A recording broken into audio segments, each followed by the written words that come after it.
Here is the packing list tutorial. When you open the packing list toggle, you'll see we've pre-made a standard packing list for you. We organized it by categories, which are clothing, travel documents, electronics, medication, miscellaneous, and toiletries.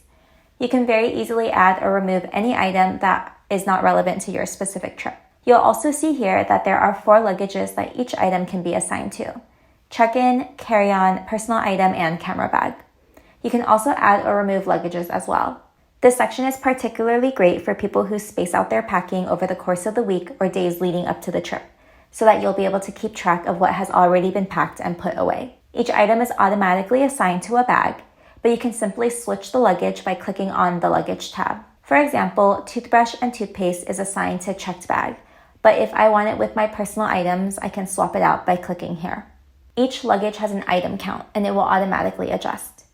As you pack things away, you can check it off the list, which we all know is so satisfying. They'll be moved from the Unpacked tab to the Packed tab. You can also add an entire group of items. For example, if you are traveling with a little one, you can have a section for all of your baby's needs. We'll add it here and title it Little Ones. We can add the types of items we want for the category, such as diapers, wet wipes, toys for the flight.